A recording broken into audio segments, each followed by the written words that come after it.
আসসালামু আলাইকুম এভরিওয়ান। আশা করছি সবাই অনেক বেশি ভালো আছেন। আলহামদুলিল্লাহ আমি অনেক বেশি ভালো আছি। আমি আজকে কোনো কমন মিস্টেকস ইন ইংলিশ নিয়ে নয়, আমি আজকে একটি গুরুত্বপূর্ণ বিষয় নিয়ে আলোচনা করব। It is not common mistakes in English, but you can call it common mistakes in Islam. আমার আজকের আলোচনার বিষয় হচ্ছে আমাদের সৃষ্টিকর্তা মহান রব্বুল আলামিন আল্লাহ তাআলাকে কেন ইংলিশে গড বলা উচিত নয়। ইংলিশে কেন আমরা আল্লাহকে গড বললে আমাদের গুনাহ হবে, বিষয়টা আজকে আমি একটু ডিসকাস করার চেষ্টা করব। আমরা অনেকেই বলি may God bless you, may God help you ইত্যাদি। অনেকেই ইংলিশে সৃষ্টিকর্তা লিখতে গিয়ে সৃষ্টিকর্তাকে আমরা গড ইউজ করি। কেন আমরা গড বলবো না বা গড বললে কি হয়, বিষয়টা আমি আজকে আলোচনা করার চেষ্টা করব। আমরা বিশ্বে যত মুসলমান আছি আমরা একটা কথা বিশ্বাস করি, সেটা হচ্ছে আমাদের আল্লাহ, আমাদের সৃষ্টিকর্তা এক এবং অদ্বিতীয়, তার কোনো শরিক নেই। অর্থাৎ Allah has no gender, he is unique, always unique.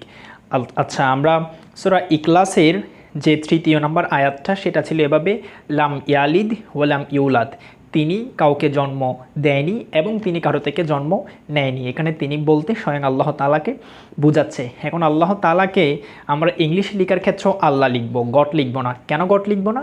বিষয়টা হচ্ছে আমরা জানি প্রত্যেকটা শব্দের, প্রত্যেকটা ব্যক্তিবাচক শব্দের দুটি রূপ থাকে। একটা হচ্ছে ম্যাসকালিন জেন্ডার এবং একটা হচ্ছে ফেমিনিন জেন্ডার। অর্থাৎ একটা হচ্ছে পুরুষবাচক শব্দ এবং দ্বিতীয়টা হচ্ছে স্ত্রীবাচক শব্দ।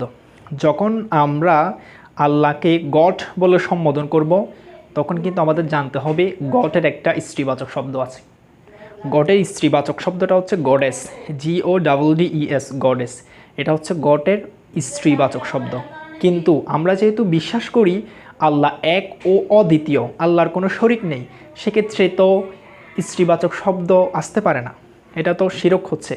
আমরা যেহেতু বিশ্বাস করি আল্লাহ এক ও অদ্বিতীয়, তাহলে আল্লাহকে আমরা গড বলতে পারবো না, কারণ গডের একটা ফেমিনিন ফর্ম আছে। গডের ফেমিনিন ফর্ম হচ্ছে গডেস। তাই আমরা আল্লাহকে সবসময় আল্লাহই বলবো, কারণ আল্লাহ শব্দের কোনো স্ত্রীবাচক শব্দ নেই। তার মানে বোঝাচ্ছে আল্লাহর কোনো শরিক নেই, আল্লাহ এক এবং অদ্বিতীয়। কিন্তু যখন আমরা গড বলছি, আমি আবার বলছি, যখন আমরা গড বলে সম্বোধন করব, তখন কিন্তু গডের একটা স্ত্রীবাচক শব্দ আছে, সেটা হচ্ছে গডেস।